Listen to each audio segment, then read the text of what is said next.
San Juan del Sur es un pintoresco pueblo pesquero en la costa del Pacífico de Nicaragua, con una población de aproximadamente 20,000 habitantes. Aquí todo está impregnado de silencio y confianza. Los vecinos se conocen y la tasa de criminalidad es una de las más bajas de Latinoamérica. Pero incluso en lugares como este ocurren horrores. Y lo que ocurrió aquí conmocionó a todos. Doris Ibáñez Álvaro Jiménez era el orgullo de su pueblo. En 2004 ganó un concurso de belleza local, ganándose el apodo de la Perla de Nicaragua. Nació en una familia pobre. Su madre se fue a trabajar a la capital, Managua, dejándola al cuidado de unos familiares. A pesar de su pobreza, creció siendo trabajadora, orgullosa e independiente. Desde su adolescencia, Doris trabajó como camarera para mantenerse. Pero siempre había una chispa en sus ojos. Soñaba con más. Pronto, la chica abrió su propia tienda de ropa en una de las calles céntricas de la ciudad. El negocio prosperaba, y Doris asistió a la universidad, donde cursó inglés e informática. Toda su vida iba en ascenso. Era hermosa, inteligente, ambiciosa, y respetada y admirada. Pero un día, todo llegó a su fin. A mediodía del 21 de noviembre de 2006, la tienda cerró inesperadamente. Cuando el guardia de seguridad abrió la puerta, se encontró con una pesadilla. El cuerpo de Doris yacía en el rincón más alejado de la tienda. Tenía las manos y los pies atados. Tenía la boca tapada con trapos y papeles, y el rostro congelado en un grito silencioso. Había sido violada y estrangulada. Sus pertenencias estaban dispersas y faltaba algo de mercancía. La brutalidad del crimen era inimaginable. ¿Quién podría hacerle esto a la chica que todo el pueblo amaba? Tras la llegada de la policía a la escena del crimen, inmediatamente comenzaron a considerar la posibilidad de un robo fallido. Una teoría era que Doris podría haber reconocido al ladrón, quien decidió deshacerse del testigo. Sin embargo, esta teoría pronto se desmoronó. No había señales de entrada forzada. La tienda estaba cerrada. Doris tenía la llave, y nadie había oído un grito. Esto significaba que el asesino podría haberle sido familiar o haber sido extremadamente cauteloso.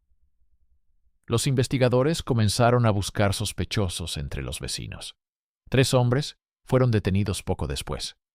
Un agente vio a 2 de ellos, Julio López y su amigo Nelson Dangler, caminando cerca de la tienda sin camisa, con arañazos en el cuerpo y visiblemente agitados.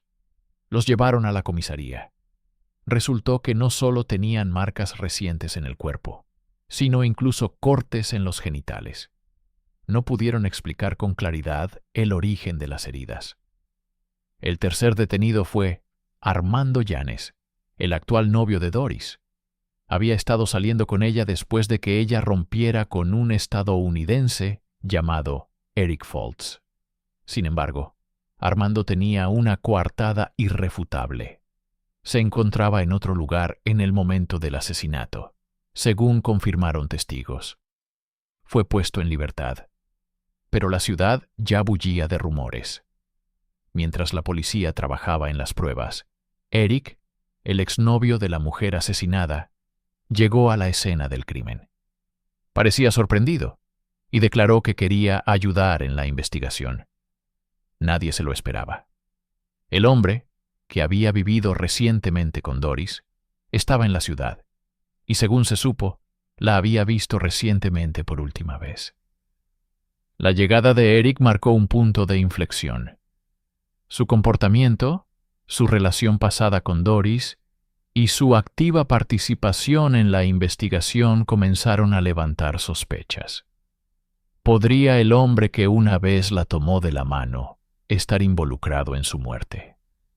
Eric Foltz, un estadounidense que llevaba casi 2 años viviendo en Nicaragua, era muy conocido en la comunidad local. Le encantaba el surf viajó por Latinoamérica y se mudó a San Juan del Sur por invitación de un amigo. Eric se integró rápidamente a la vida del pequeño pueblo costero. Aprendió español, empezó a trabajar en una agencia inmobiliaria e incluso publicó su propia revista, que narraba la fusión cultural entre turistas y lugareños. Conoció a Doris casi inmediatamente después de mudarse. Trabajaba de camarera en un café cerca de su oficina. Guapa, sonriente y llena de energía, atrajo la atención de Eric. Su relación se desarrolló rápidamente. Primero amistad, luego romance, y pronto Doris se mudó con él. Inspirada por su éxito, decidió emprender su propio camino y abrió una tienda de ropa que tuvo mucho éxito. Eric la apoyó económica y emocionalmente. También tomó cursos, estudió en la universidad y avanzó en su carrera. A primera vista, todo parecía perfecto. Una pareja hermosa, apoyo mutuo, un futuro en común. Pero en junio de 2006, Eric recibió una oferta de trabajo en la capital, Managua, y decidió mudarse. Invitó a Doris a unirse a él, pero ella lo rechazó. No quería dejar su tienda, sus estudios, ni su ciudad natal. Rompieron, pero siguieron siendo amigos. Doris pronto empezó a salir con Armando, y Eric se enteró. Él decía estar feliz por ella, y no celoso. Sin embargo, sus amigos dijeron que había sido muy celoso y controlador en el pasado. Las exparejas suelen tener recuerdos diferentes de sus relaciones, especialmente después de una tragedia. La última vez que Doris y Eric se vieron fue aproximadamente una semana antes del asesinato. Pasaron la noche juntos, como viejos amigos. Se despidieron por la mañana. Según Eric, planeaba irse pronto del país a Costa Rica. Pero el 21 de noviembre, todo cambió. Al enterarse del asesinato, Eric fue inmediatamente a San Juan del Sur. Se ofreció a ayudar a la policía. Y 3 días después, él mismo se convirtió en acusado. Fue arrestado justo después del funeral, donde llevaba el ataúd de Doris. Eric Foltz fue arrestado el día del funeral de Doris. Cargó su ataúd junto con otros seres queridos, sin saber que en cuestión de horas se encontraría en una comisaría, ya no como testigo, sino como sospechoso de asesinato. La noticia de su arresto conmocionó a San Juan del Sur. Los residentes locales, conmocionados por el brutal crimen, reaccionaron con vehemencia ante la noticia de la participación del estadounidense. Los medios locales difundieron rápidamente la noticia de su arresto. La opinión pública se mostró extremadamente hostil. Una multitud se congregó frente al juzgado, coreando que el gringo debía ser castigado. La gente exigía justicia y temía que el acaudalado extranjero escapara a la justicia. Surgieron los llamados a linchamientos y aumentaron las amenazas contra Eric. Debido a la tensa situación, rechazó un juicio conjurado por temor a no recibir una audiencia justa. Su caso fue asignado a un juez. A Eric también se le permitió esperar el juicio bajo arresto domiciliario. Pero mientras la policía lo escoltaba fuera del juzgado, la multitud intentó atacarlo. Blandieron machetes y palos. Eric se vio obligado a huir y se refugió en una comisaría. A partir de ese momento, se convirtió en un paria, el enemigo público número 1. La madre de Doris declaró públicamente que se opuso a su relación desde el principio. Desconfiaba del gringo, considerándolo demasiado celoso y posesivo. Dijo que su hija le tenía miedo a Eric y quería distanciarse de él. Otros familiares confirmaron que controlaba todos sus movimientos y era posesivo. Después de que Doris encontró un nuevo novio, Eric pareció cambiar. Sus allegados estaban seguros de que nunca la había perdonado. Estas declaraciones se convirtieron en la base de la opinión pública. La gente ya no buscaba pruebas, sino un culpable, y ya lo tenían. En este contexto, Eric estaba rodeado de peligro incluso dentro de la comisaría. La presión aumentaba con cada minuto que pasaba. ¿Pero existían pruebas? Tras el arresto de Eric, los investigadores comenzaron a desarrollar una teoría del crimen. Creían que podría haber actuado por celos. El motivo parecía plausible para quienes conocían su relación anterior con Doris. Ella estaba con otra persona, y él estaba abandonado, herido, y era potencialmente peligroso. Pero incluso con ese motivo, necesitaban datos. Lo primero que les llamó la atención fueron los arañazos en el cuerpo de Eric. Los investigadores creyeron que fueron causados por un forcejeo entre Doris y él. Sin embargo, la defensa alegó que sufrió las heridas mientras cargaba el ataúd en el funeral. El video del funeral lo muestra apoyado sobre su hombro, y ahí es donde estaban los arañazos. Una prueba crucial fue el testimonio de un hombre que afirmó haber visto a Eric afuera de la tienda de Doris alrededor de las 12:30 p.m., la hora exacta del presunto asesinato. Presuntamente vio a Eric salir del edificio y entregarle al conductor 2 bolsas de basura negras llenas de lo que parecía ser ropa. El auto luego se fue hacia Managua. Esto pareció sospechoso. También se informó que alrededor de la 1:00 p.m., Eric llamó a la compañía de alquiler de autos y mencionó que alguien había muerto antes de que se supiera del asesinato. Esto contradecía su afirmación de que se enteró de la tragedia a las 3:15 p.m. Sin embargo, los abogados presentaron posteriormente un registro de llamadas que demostraba que la llamada se realizó después de recibir noticias de los amigos de Doris. El fiscal afirmó que Eric había llamado antes. También citaron registros de facturación telefónica. Pero en este caso la defensa también presentó pruebas de que Eric estuvo físicamente en Managua hasta las 3:00 p.m.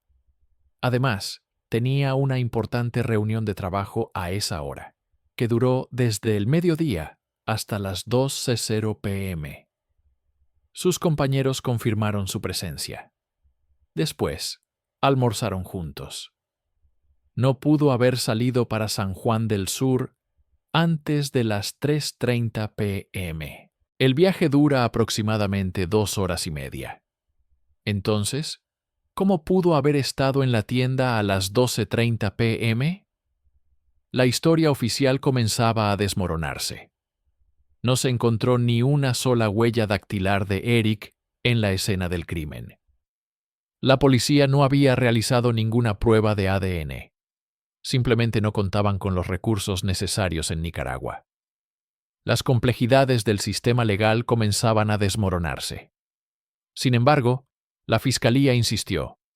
Había un motivo. El momento era oportuno. Había un testigo. Pero ¿era él el único? La fiscalía siguió insistiendo en la culpabilidad de Eric, a pesar de las numerosas inconsistencias y la falta de pruebas directas. Quedaba un testigo en el caso, cuyo testimonio sirvió de base a la acusación. Nelson Dangler.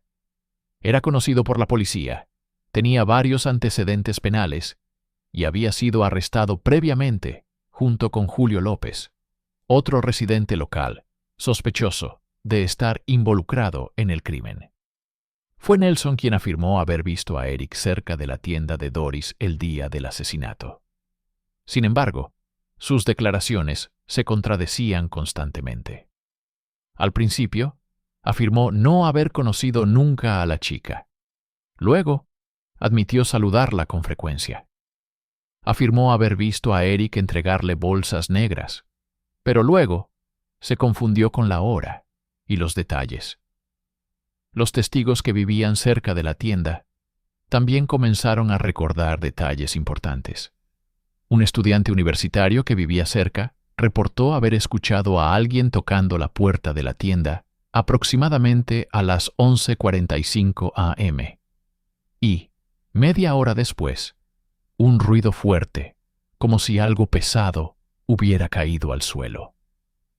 Estos sonidos, probablemente, coincidieron con el crimen. Otro vecino dijo que unos días antes del asesinato, Julio López había estado discutiendo a gritos con Doris. Le gritó en plena calle y mucha gente lo oyó. Mientras tanto, la defensa de Eric reunió a 10 testigos de su oficina, quienes declararon que estuvo en una reunión de trabajo en Managua desde el mediodía hasta las 2:00 p.m. Posteriormente, almorzaron juntos. Después del almuerzo, alrededor de la 1:15 p.m., Eric recibió una llamada de los amigos de Doris informándole de la tragedia, y luego condujo hasta San Juan del Sur. Esta información fue corroborada tanto por los registros de llamadas telefónicas como por los registros de facturación. También se supo que los registros de alquiler de autos citados por la Fiscalía no indicaban la hora de la 1:00 p.m. En cambio, la llamada se registró después de las 3:30 p.m., lo cual coincide con la versión de la defensa. Los arañazos en el hombro de Eric ya no parecían una prueba convincente. Las imágenes del funeral lo muestran cargando el ataúd, apoyado en ese mismo hombro. Los bordes del ataúd eran de madera y afilados, de ahí el daño. Los peritos forenses lo confirmaron. Cada vez había más pruebas que indicaban que la investigación podría haber sido errónea o que se había engañado deliberadamente al tribunal. El testigo Dangler, como se supo más tarde, estaba dispuesto a testificar contra Eric a cambio de su liberación. Estas palabras cobraron especial importancia cuando se supo que los verdaderos sospechosos, Julio y Nelson, también presentaban arañazos recientes, incluso en los genitales. No pudieron explicar su origen. La investigación pareció ignorar estos hechos. Todos sus esfuerzos se centraron en Eric. La Fiscalía exigía la pena máxima: 30 años de prisión. El público exigía venganza por la muerte de la niña querida de la ciudad. Nadie entre la multitud quería escuchar la lógica, los documentos ni el testimonio de sus colegas. Todos esperaban el castigo. Para Eric, Julio López, uno de los acusados en el caso, fue declarado culpable y condenado a la pena máxima de 30 años de prisión. Declaró en el juicio que Eric Foltz supuestamente le había ofrecido $5,000 para ayudarlo a matar a Doris. Esta confesión se convirtió en un elemento clave de la acusación. Sin embargo, tras el veredicto, Julio admitió haber testificado bajo presión policial. Esta confesión puso en duda toda la acusación. A pesar de esto, Eric permaneció en una de las cárceles más brutales de Latinoamérica, donde los reclusos dormían en pisos de concreto, recibían un puñado de arroz o frijoles al día y eran frecuentemente sometidos a violencia. Eric pasó casi un año en estas condiciones, sin perder nunca la esperanza de justicia. Su salud se deterioró rápidamente. Perdió mucho peso, enfermaba con frecuencia y era atacado e intimidado por otros reclusos. Pero su familia persistió. La madre de Eric, segura de la inocencia de su hijo, emprendió una activa campaña en su favor. Escribió a medios de comunicación estadounidenses, describiendo las injustas acusaciones y las terribles condiciones de su detención. Sus esfuerzos atrajeron la atención de activistas de derechos humanos y periodistas en Estados Unidos, y la historia de Eric Foltz cobró notoriedad. Pronto, los medios estadounidenses comenzaron a publicar artículos con titulares como «Estadounidense condenado por asesinato podría ser inocente», y las peticiones exigiendo un nuevo juicio comenzaron a reunir miles de firmas. En diciembre de ese año, tras numerosas apelaciones y la presión de organizaciones internacionales, el Tribunal de Apelaciones accedió a revisar el caso. Se revisaron todos los materiales, se volvió a interrogar a los testigos y se analizaron las pruebas. 2 de los 3 jueces del Tribunal de Apelaciones concluyeron que Eric no pudo haber estado físicamente cerca de la tienda de Doris en el momento del asesinato. Consideraron que las coartadas y los registros telefónicos presentados refutaban por completo el caso de la Fiscalía. El tercer juez expresó dudas, pero tampoco halló motivos para continuar el proceso. Como resultado, por mayoría de votos, Eric Foltz fue declarado inocente y absuelto por completo. Pero ni siquiera esta absolución puso fin a la pesadilla. Muchos residentes de San Juan del Sur estaban convencidos de su culpabilidad. Las protestas estallaron de nuevo en las calles. Multitudes exigían castigo para el gringo, a quien creían liberado solo por su dinero e influencia. Las autoridades temían represalias. Eric fue sacado de la prisión en un vehículo blindado, con chaleco antibalas, y escoltado al aeropuerto por fuerzas especiales. Allí, lo subieron a un avión privado y lo sacaron del país, temiendo que no lo liberaran con vida. En Estados Unidos, Eric se sintió completamente perdido. Lo perdió todo: su negocio, sus ahorros, su reputación, su vida anterior en Nicaragua, un mundo en el que era feliz, tenía el trabajo de sus sueños y hacía planes para el futuro. Era cosa del pasado. Luchó por recuperarse del trauma psicológico durante mucho tiempo, pero finalmente decidió contar su historia. Eric escribió un libro titulado La pesadilla del gringo, en el que detalló todo el proceso, desde su vida feliz con Doris hasta su acusación, encarcelamiento y absolución. El libro tuvo una gran repercusión, especialmente en Estados Unidos, donde muchos habían seguido su caso desde el principio.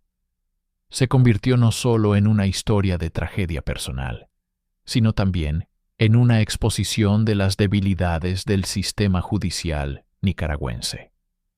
Sin embargo, la situación en Nicaragua seguía siendo tensa. A pesar de la absolución de Eric, muchas personas, incluida la madre de Doris, seguían convencidas de que él había asesinado a la niña. Seguían creyendo que su dinero y estatus le habían permitido eludir su responsabilidad. Activistas locales exigieron castigo para los jueces que liberaron a Eric, así como un nuevo juicio. Pero no se emprendió ninguna nueva investigación. El caso se cerró oficialmente, y el verdadero asesino nunca fue identificado. Tras la absolución de Eric y su precipitada partida a Estados Unidos, la comunidad local se dividió. Algunos aceptaron la decisión del tribunal, aunque con incredulidad, mientras que otros, sobre todo la familia de la niña asesinada, estaban profundamente convencidos de su culpabilidad. La madre de Doris siguió hablando públicamente, concediendo entrevistas a medios locales y declarando que ninguna absolución cambiaría su convicción de que Eric era el asesino de su hija. Para ella, él seguía siendo el mismo estadounidense celoso que no soportaba la idea de que su hija eligiera a otro hombre, y por eso la matara. Estas acusaciones públicas solo aumentaron la presión sobre los jueces que absolvieron.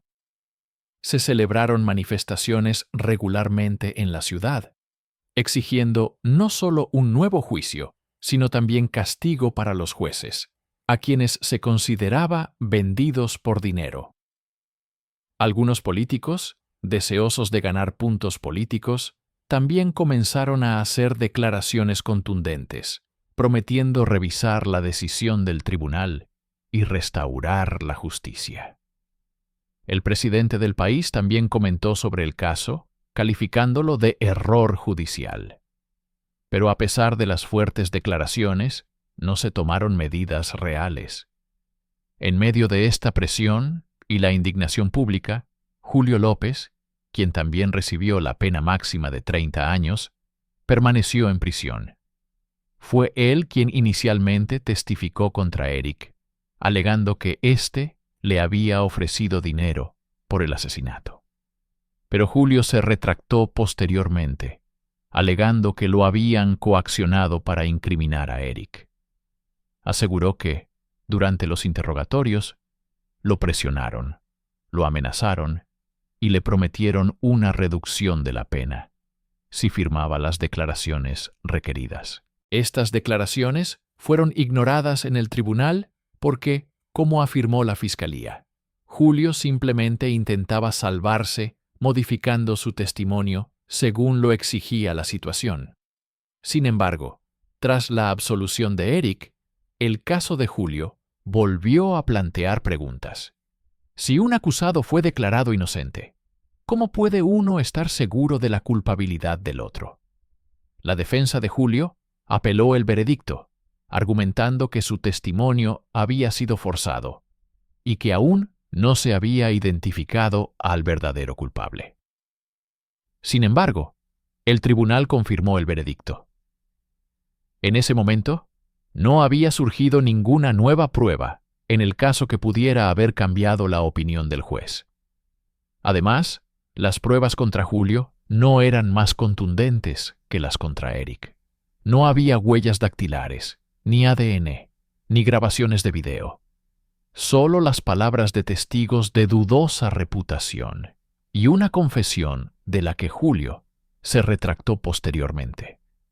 Pero esto fue suficiente para que el joven pasara el resto de su vida en las terribles condiciones de una prisión nicaragüense. Mientras tanto, la familia de Doris seguía insistiendo en reabrir la investigación. Pero las autoridades no tenían prisa por reabrir el caso. Formalmente, se dio por cerrado. Se presentaron cargos y se dictaron sentencias. El único absuelto fue Eric, quien ahora vivía en Estados Unidos y estaba intentando empezar de cero. En entrevistas, dijo que temía regresar a Latinoamérica, temiendo por su vida. Dijo que su nombre aún resonaba como una maldición en Nicaragua y que se veía obligado a vivir con el temor constante de represalias.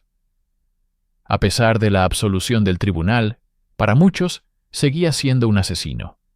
Su libro, La pesadilla del gringo, no solo fue una confesión personal, sino también una poderosa crítica al sistema judicial local.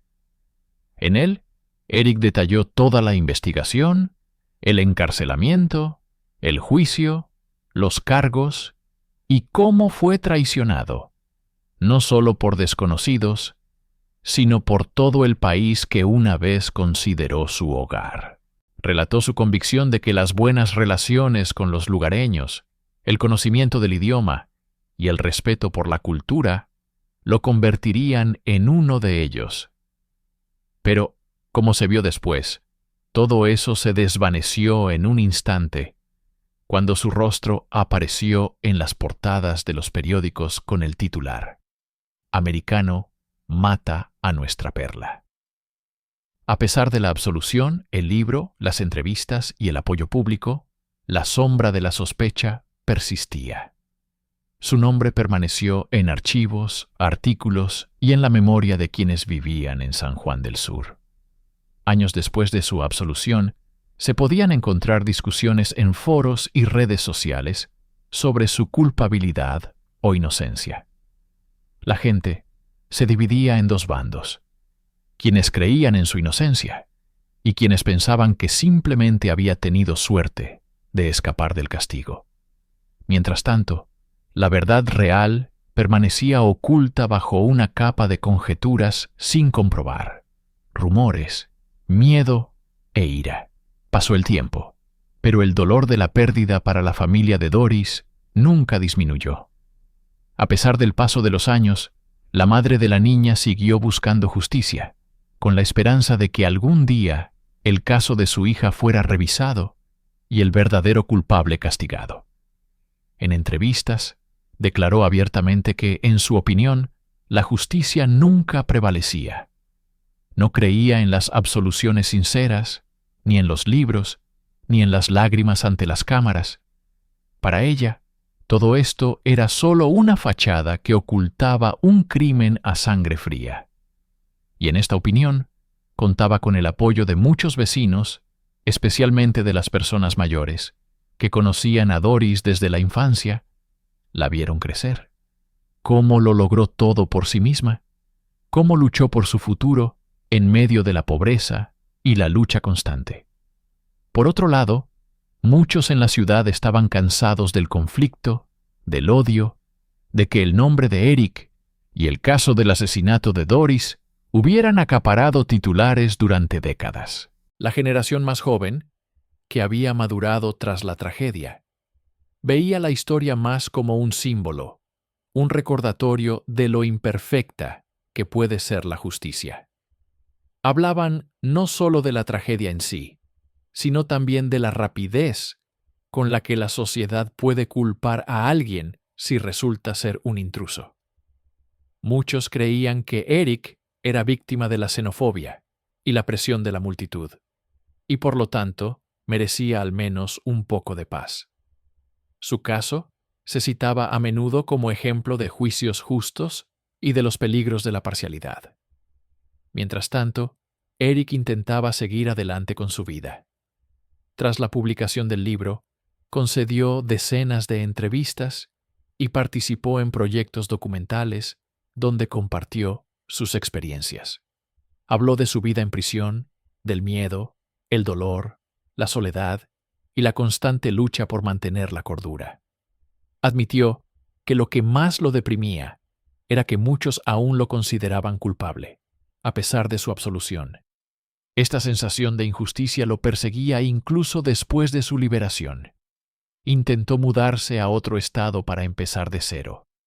Pero la fama de el estadounidense acusado de asesinar a una niña en Nicaragua lo atormentaba. Los periodistas encontraron su dirección. Los vecinos empezaron a hacerle preguntas e incluso sus empleadores se negaron a cooperar. Se vio obligado a cambiar de nombre y mudarse varias veces. Sin embargo, continuó luchando, no para que nadie fuera castigado, sino para demostrar su inocencia, no ante un tribunal, sino ante la sociedad. Insistió en que las fuerzas del orden nicaragüenses reabrieran la investigación.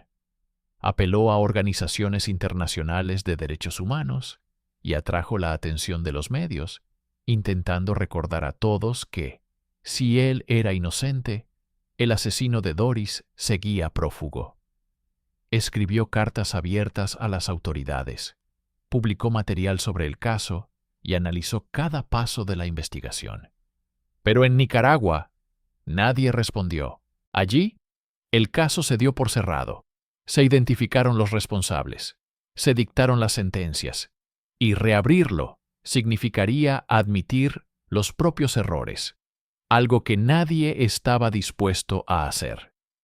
Mientras tanto, el nombre del segundo condenado, Julio López, prácticamente desapareció de la vista pública. Permaneció en prisión, cumpliendo su condena de 30 años en una de las cárceles más severas de Latinoamérica. Su familia, a diferencia de la de Eric, carecía de recursos para solicitar un nuevo juicio, contratar abogados o presentar apelaciones internacionales. Julio simplemente desapareció, primero de los titulares, luego de la memoria de la mayoría. Solo los más observadores notaron que, en esencia, su culpabilidad no había sido probada de forma más concluyente que la de Eric. Pero nadie lo exoneró. Nadie escribió libros sobre él. Nadie despertó una ola de compasión pública. Pasaron los años y la investigación permaneció congelada. No surgieron nuevas pruebas. Las antiguas seguían en duda. Y aunque los testigos que declararon contra Eric se retractaron posteriormente, eso no fue suficiente para la policía. No se llevó a cabo ninguna investigación, ni se celebró un nuevo juicio. En esencia, la muerte de Doris seguía siendo un misterio. El asesino ya cumplía condena, no había sido reconocido o seguía prófugo. Y sin embargo, la historia perduraba. De vez en cuando, aparecían artículos en la prensa que planteaban la pregunta fundamental: ¿y si no fue él? Y cada vez, la pregunta seguía sin respuesta. La historia se convirtió en leyenda, un mito local, un recordatorio de que la justicia no siempre es blanca o negra. Algunos lo llamaban el caso de un monstruo estadounidense, otros la tragedia de un gringo inocente. Pero ninguna de las partes estaba segura. Entre ellas, la madre de la niña seguía allí, encendiendo una vela junto a su fotografía cada noche y susurrando: «Encontraré al culpable, aunque me lleve toda la vida encontrarlo». Han pasado más de 15 años desde que se encontró el cuerpo de una joven, símbolo de brutal injusticia, en el pequeño pueblo costero de San Juan del Sur. El tiempo no ha curado las heridas. Para algunos, será para siempre una víctima cuya vida fue truncada en su apogeo. Para otros, su muerte se ha convertido en un motivo para cuestionar el sistema, a la gente y lo que llamamos justicia. Eric, absuelto por el tribunal, pero no por la sociedad, continuó viviendo en Estados Unidos, evitando la publicidad. Ya no concedía entrevistas, escribía libros ni aparecía en televisión. Solo quería silencio. Había pagado un precio demasiado alto por intentar empezar una nueva vida en un país extranjero. Incluso años después, recibía mensajes, recordatorios y amenazas. Ya no creía poder convencer al mundo de su inocencia. Simplemente quería ser olvidado. En Nicaragua, el nombre de Doris aún se pronunciaba con respeto y tristeza. El tiempo la había transformado en algo más que una joven, en el símbolo de un sueño roto. Cada año, el día de su muerte, familiares y vecinos se reunían en el lugar donde estaba la antigua tienda. Rezaban, encendían velas y llevaban flores. Era un día conmemorativo no oficial, conocido por todos en el pueblo. La madre de la niña, envejecida pero aún decidida, seguía luchando, aunque ya no esperaba un milagro. Simplemente no quería que el nombre de su hija desapareciera. La investigación terminó hace tiempo. Nadie busca nuevas pruebas, interroga a testigos ni revisa los archivos. Todo está paralizado. Pero los rumores siguen circulando entre los vecinos. Alguien vio a un hombre en la escena del crimen, alguien escuchó una confesión en un grupo de borrachos, alguien recordó pruebas olvidadas. Pero nada puede probarse, y quizás nunca lo haga. La verdad se pierde entre la burocracia, los prejuicios y el miedo a admitir errores. Esta historia no tiene un final claro. Es como una puerta abierta, tras la cual permanece el silencio. Y quizás ese sea precisamente su terrible poder. Al fin y al cabo, sin claridad, no hay paz. Y sin paz, la herida nunca sanará, ni siquiera décadas después.